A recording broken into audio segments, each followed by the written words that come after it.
where he was employee number 427. Employee number 427's job was simple. He sat at his desk in room 427 and he pushed buttons on a keyboard. Orders came to him through a monitor on his desk, telling him what buttons to push, how long to push them, and in what order. This is what employee 427 did every day of every month of every year. And although others might have considered it soul-rending, Stanley relished every moment that the orders came in, as though he had been made exactly for this job. And Stanley was happy. And then one day, something very peculiar happened. Something that would forever change Stanley. Something he would never quite forget. He had been at his desk for nearly an hour when he realized that not one single order had arrived on the monitor for him to follow. No one had showed up to give him instructions, call a meeting, or even say hi. Never in all his years at the company had this happened, this complete isolation. Something was very clearly wrong.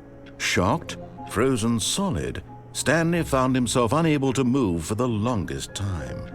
But as he came to his wits and regained his senses, he got up from his desk and stepped out of his office. Und somit, hallo, hier ist Affe. Ich teste halt mal das Stanley Dingsbums an. Wie heißt es? Stanley Parabel Ultra Deluxe. All of his co-workers were gone. What could it mean? Stanley decided to go to the meeting room. Perhaps he had simply missed a memo. Es soll ein Erkundungsspiel sein mit verschiedenen Wegen. Ja, gucken wir uns mal das an.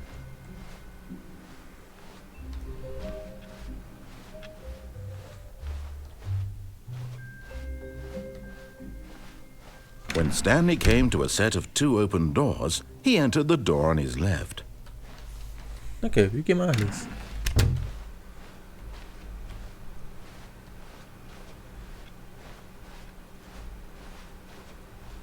Yet there was not a single person here either. Feeling a wave of disbelief, Stanley decided to go up to his boss's office, hoping he might find an answer there.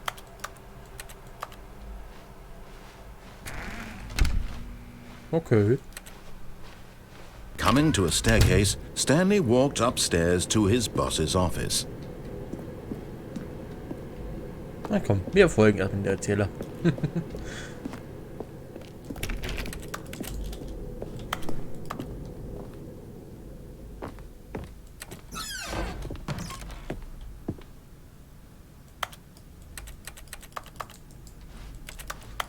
Okay, ich kann nichts liegen, was passiert? Chefe!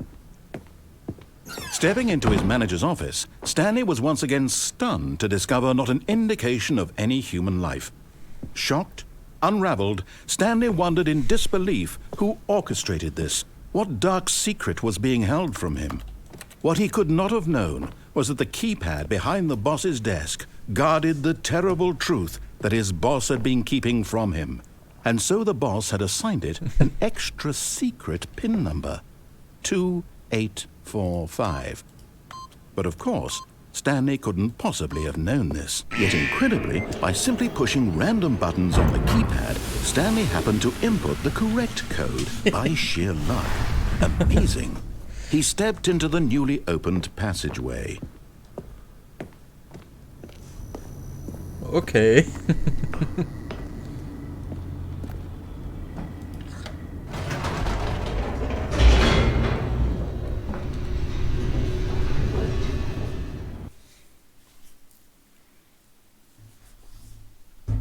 Descending deeper into the building, Stanley realized he felt a bit peculiar. It was a stirring of emotion in his chest, as though he felt more free to think for himself, to question the nature of his job. Why did he feel this now, when for years it had never occurred to him? This question would not go unanswered for long. Uiuiui. Stanley walked straight ahead through the large door that read Mind Control Facility.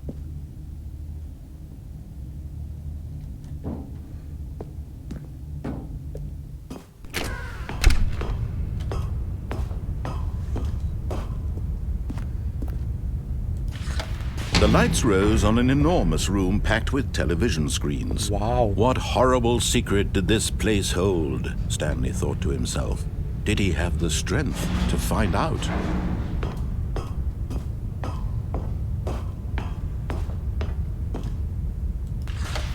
Now the monitors jumped to life, their true nature revealed. Each bore the number of an employee in the building, Stanley's co-workers. The lives of so many individuals reduced to images on a screen, and Stanley, one of them, eternally monitored in this place where freedom meant nothing. Was für eine Nummer war, Stanley?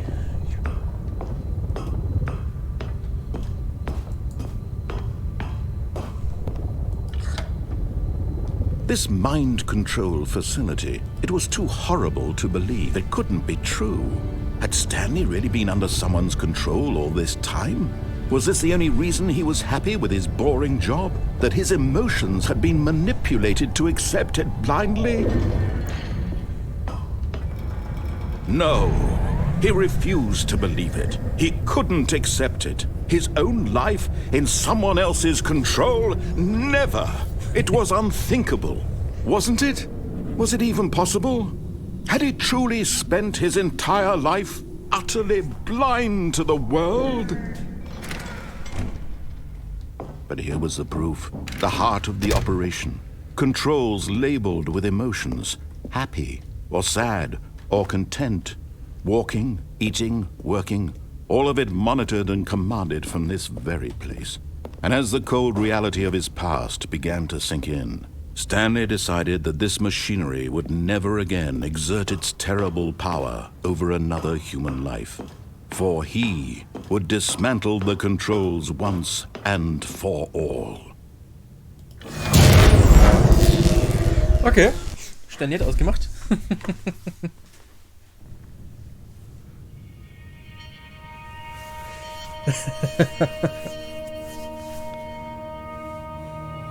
Blackness and a rising chill of uncertainty. Was it over? Yes! He had won! He had defeated the machine, unshackled himself from someone else's command. Freedom was mere moments away. And yet, even as the immense door slowly opened, Stanley reflected on how many puzzles still lay unsolved. Where had his co-workers gone? How had he been freed from the machine's grasp? What other mysteries did this strange building hold? But as sunlight streamed into the chamber, he realized none of this mattered to him. For it was not knowledge or even power that he had been seeking, but happiness. Perhaps his goal had not been to understand, but to let go. No longer would anyone tell him where to go, what to do, or how to feel. Whatever life he lives, it will be his. And that was all he needed to know. It was perhaps the only thing worth knowing. Stanley stepped through the open door. Stanley felt the cool breeze upon his skin, the feeling of liberation, the immense possibility of the new path before him. This was exactly the way, right now, that things were meant to happen. And Stanley was happy. Oh, nett erzählt.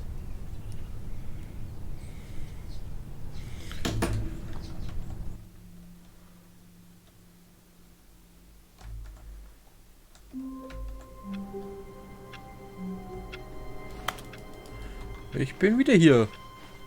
All of his co-workers were gone. What could it mean? Okay. Stanley decided to go to the meeting room. Perhaps he had simply missed a memo. Und auf ein neues. Was machen wir jetzt? When Stanley came to a set of 2 open doors, this was not the correct way to the meeting room, and Stanley knew it perfectly well. Perhaps he wanted to stop by the employee lounge first, just to admire it.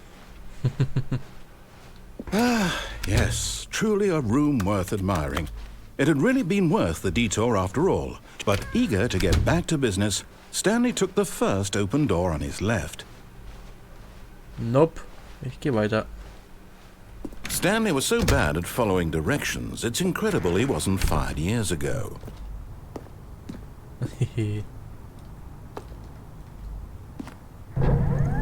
Look, Stanley, I think perhaps we've gotten off on the wrong foot here. I'm not your enemy, really, I'm not. I realize that investing your trust in... But in his eagerness to prove that he is in control of the story and no one gets to tell him what to do, Stanley leapt from the platform and plunged to his death. Good job, Stanley. Everyone thinks you are very powerful. Hey, wir sind wieder hier. All of his co-workers were gone. What could it mean? Stanley decided to go to the meeting room. Perhaps he had simply missed a memo.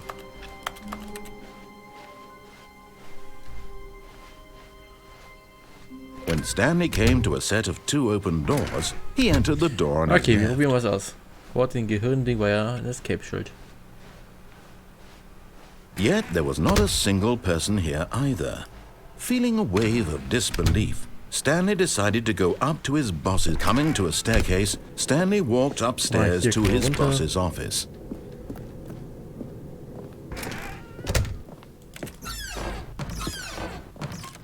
Oh.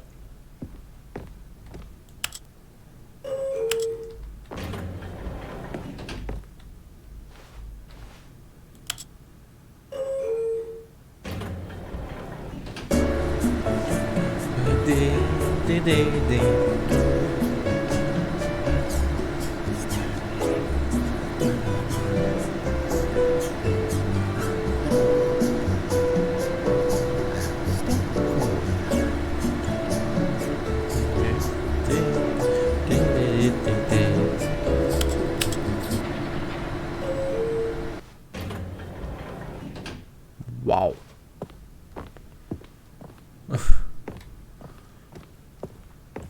Stepping into his manager's office, Stanley was once again stunned to discover not an indication of any human life. Stanley was in such a rush to get through the story as quickly as possible, he didn't even have a single minute to just let the narrator talk. That kind of anxiety isn't healthy, so he relaxed for a few moments with some calming New Age music.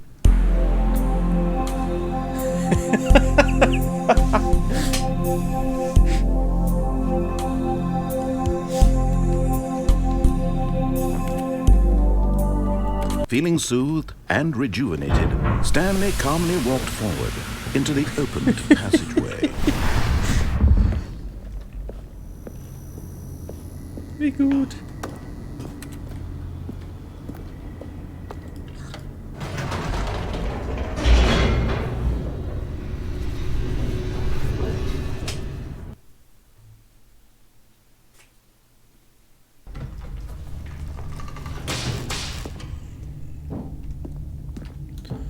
Stanley walked straight ahead through the large door that read Mind Control Facility.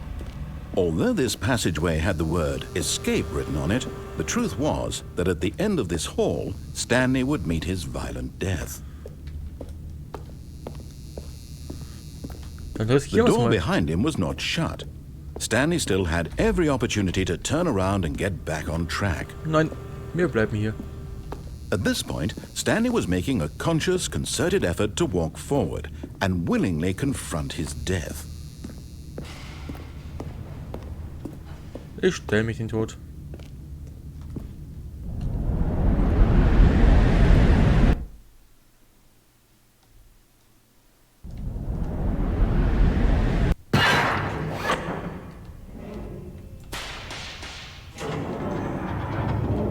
As the machine whirred into motion and Stanley was inched closer and closer to his demise, he reflected that his life had been of no consequence whatsoever.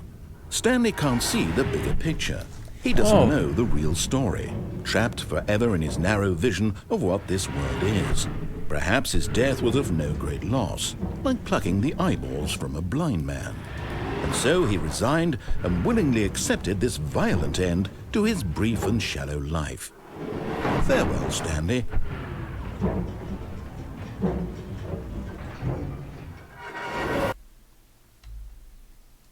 "Farewell, Stanley," cried the narrator, as Stanley was led helplessly into the enormous metal jaws. In a single visceral instant, Stanley was obliterated as the machine crushed every bone in his body, killing him instantly.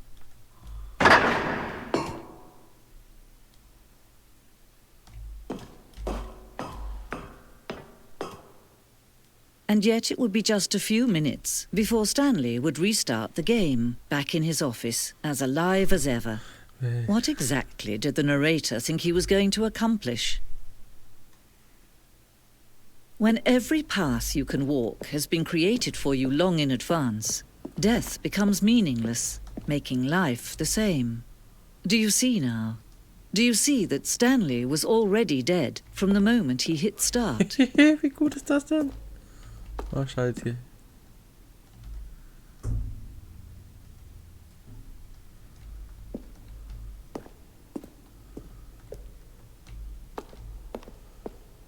Mein Gott.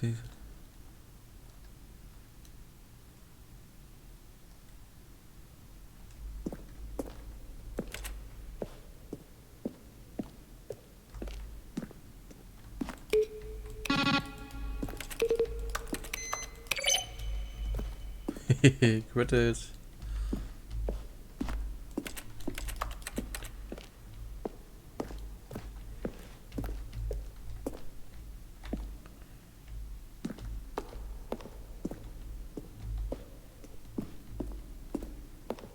Now look closely, Stanley.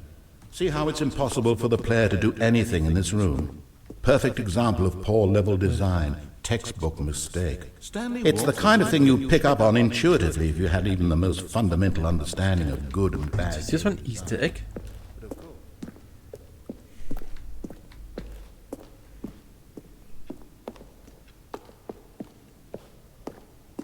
Freiheitsende.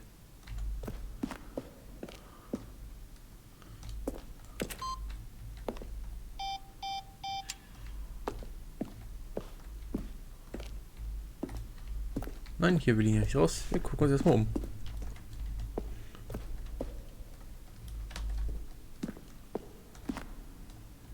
Sehr schick. Ständig Büro.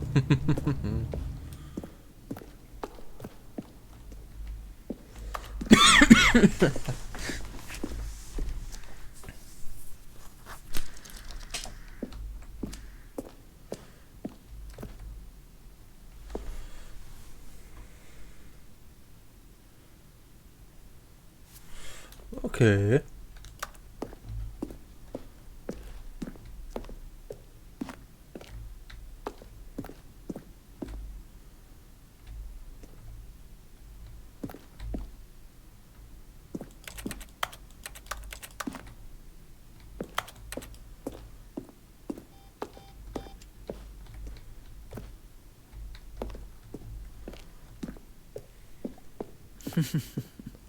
Oh, look at these two. How they wish to destroy one another. How they wish to control one another. How they both wish to be free.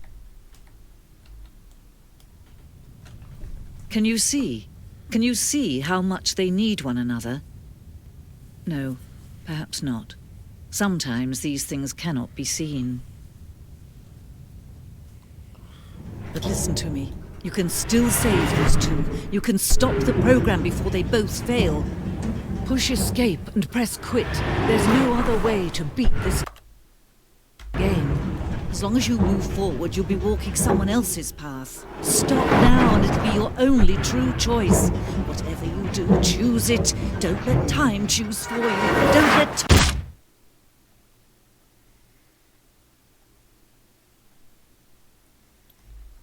Okay.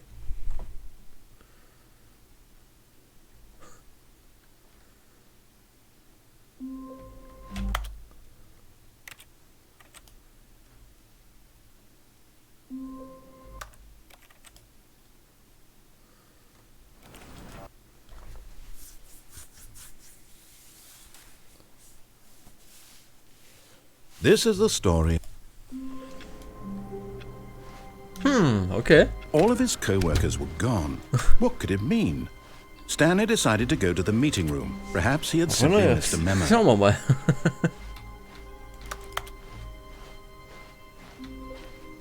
When Stanley came to a set of 2 open doors, this was not the correct way to the meeting room, and Stanley knew it perfectly well. Perhaps he wanted to stop by the employee lounge first, just to admire it. Wow. Yes, this room. What a beautiful room. What a gorgeous, gorgeous room.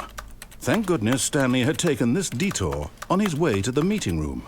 But eager to get back to business, Stanley took the first open door on his left. Nein, wir gehen nochmal hier gucken. Stanley was so bad at following directions, it's incredible he wasn't fired years ago. Look, Stanley, I think perhaps we've gotten off on the wrong foot here. I'm not your enemy, really, I'm not.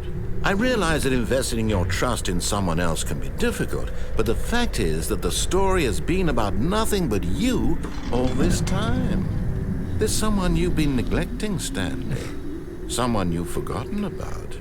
Please, stop trying to make every decision by yourself. Now, I'm not asking for me, I'm asking for her.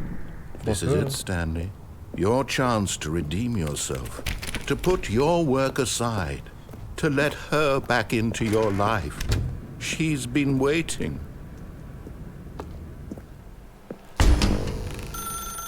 That's her, Stanley. You need to be the one to do this. Ah, wer ist da?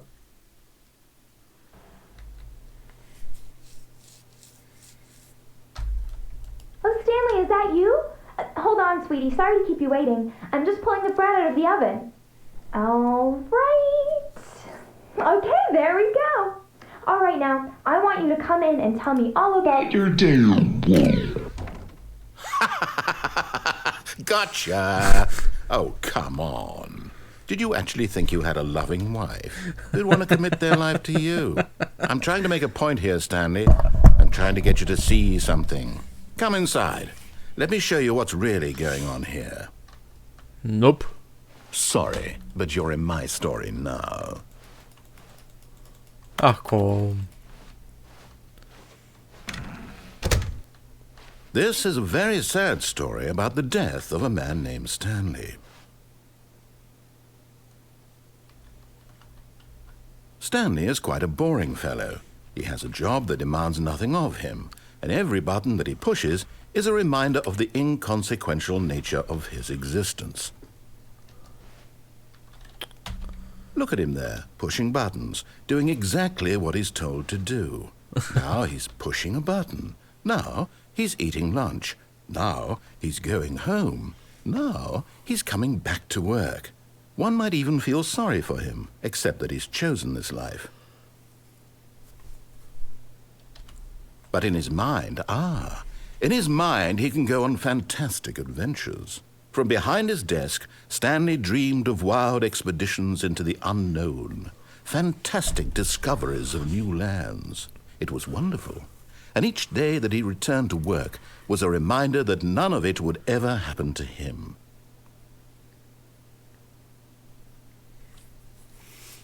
Was ist, wenn ich nicht drücke? Ich könnte auch sitzen. Komm. And so he began to fantasize about his own job. First, he imagined that one day while at work, he stepped up from his desk to realize that all of his co-workers, his boss, everyone in the building had suddenly vanished off the face of the earth. The thought excited him terribly. So he went further. He imagined that he came to 2 open doors and that he could go through either. At last, choice. It barely even mattered what lay behind each door. The mere thought that his decisions would mean something was almost too wonderful to behold. As he wandered through this fantasy world, he began to fill it with many possible paths and destinations.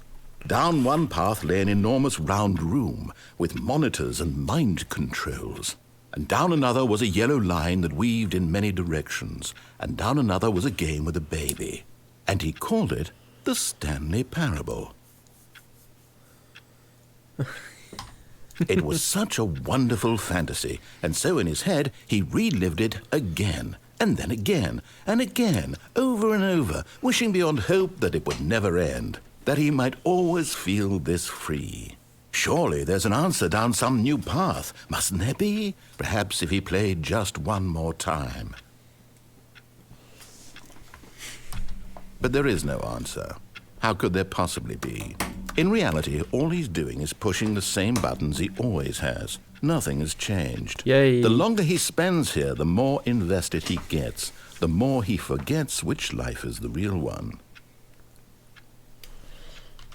And I'm trying to tell him this, that in this world he can never be anything but an observer, that as long as he remains here, he's slowly killing himself. But he won't listen to me. He won't stop. Here, watch this. Stanley, the next time the screen asks you to push a button, do not do it. You see? Can he just not hear me? How can I tell him in a way that he'll understand that every second he remains here, he's electing to kill himself? How can I get him to see what I see? How can I make him look at himself? I suppose I can't, not in the way I want him to. But I don't make the rules. I simply play to my intended purpose, the same as Stanley. We're not so different, I suppose. I'll try once more to convey all this to him. I'm compelled to. I must. Perhaps, well, maybe this time he'll see. Maybe this time. And I tried again, and Stanley pushed a button. And I tried again, and Stanley pushed a button. And I tried... Bin ich gestorben?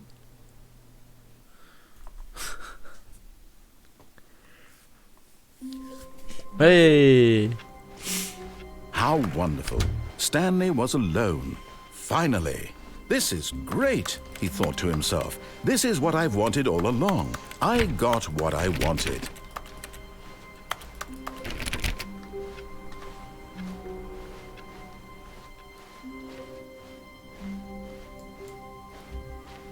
When Stanley came to a set of 2 open doors, he entered the door on his left.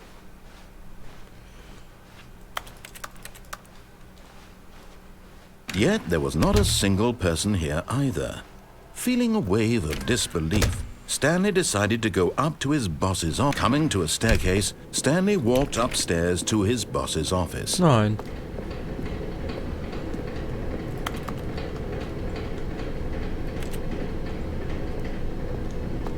Wir gehen mal nach oben. But Stanley just couldn't do it. He considered the possibility of facing his boss. Admitting he had left his post during work hours, he might be fired for that. And in such a competitive economy, why had he taken that risk? All because he believed everyone had vanished? Exit. His boss would think he was crazy. And then something occurred to Stanley. Maybe, he thought to himself, maybe I am crazy. All of my co-workers blinking mysteriously out of existence in a single moment for no reason at all? None of it made any logical sense. And as Stanley pondered this, he began to make other strange observations. For example, why couldn't he see his feet when he looked down? Why did doors close automatically behind him wherever he went? And for that matter, these rooms were starting to look pretty familiar. Were they simply repeating? No, Stanley said to himself, this is all too strange. This can't be real. And at last, he came to the conclusion that had been on the tip of his tongue. He just hadn't found the words for it. I'm dreaming, he yelled. This is all a dream. Oh, what a relief Stanley felt to have finally found an answer, an explanation. His co-workers weren't actually gone. He wasn't going to lose his job. He wasn't crazy after all. And he thought to himself, I suppose I'll wake up soon. I'll have to go back to my boring real-life job pushing buttons. I may as well enjoy this while I'm still lucid. So, he imagined himself flying and began to gently float above the ground. Then he imagined himself soaring through space on a magical starfield, and it too appeared. It was so much fun, and Stanley marveled that he had still not woken up. Okay. How was he remaining so lucid? And then perhaps the strangest question of them all entered Stanley's head. One he was amazed he hadn't asked himself sooner. Why is there a voice in my head dictating everything that I'm doing and thinking? Now the voice was describing itself being considered by Stanley, who found it particularly strange. I'm dreaming about a voice describing me, thinking about how it's describing my thoughts, he thought.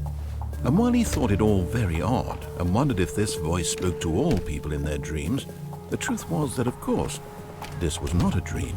How could it be? Was Stanley simply deceiving himself, believing that if he's asleep, he doesn't have to take responsibility for himself? Stanley is as awake right now as he's ever been in his life. Now, hearing the voice speak these words was quite a shock to Stanley. After all, he knew for certain, beyond a doubt, that this was in fact a dream.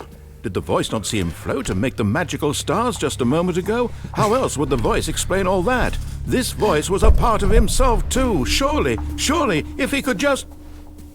He would prove it. He would prove that he was in control, that this was a dream. So he closed his eyes gently, and he invited himself to wake up. He felt the cool weight of the blanket on his skin, the press of the mattress on his back, the fresh air of a world outside this one. Let me wake up, he thought to himself. I'm through with this dream. I wish it to be over. Let me go back to my job. Let me continue pushing the buttons. Please, it's all I want. I want my apartment, and my wife, and my job. All I want is my life exactly the way it's always been. My life is normal. I am normal. Everything will be fine. I am okay.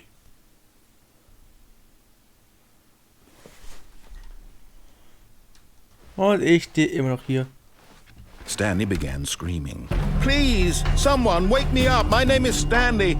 I have a boss. I have an office. I am real. Please, just someone tell me I am real. I must be real. I must be. Can anyone hear my voice? Who am I? Who am I? And everything went black. Okay, what the fuck? This is the story of a woman named Mariella. Mariella woke up on a day like any other. She arose, got dressed, gathered her belongings, and walked to her place of work. But on this particular day, her walk was interrupted by the body of a man who had stumbled through town talking and screaming to himself, and then collapsed dead on the sidewalk. And although she would soon turn to go call for an ambulance, for just a few brief moments, she considered the strange man. Klar, warum nicht? He was obviously crazy. This much she knew. Everyone knows what crazy people look like. And in that moment, she thought to herself how lucky she was to be normal. I am sane. I am in control of my mind. I know what is real and what isn't.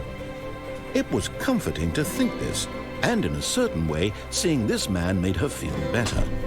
But then she remembered the meeting she had scheduled for that day, the very important people whose impressions of her would affect her career, and by extension, the rest of her life. She had no time for this, so it was only a moment that she stood there, staring down at the body. And then she turned and ran. Ja, klar.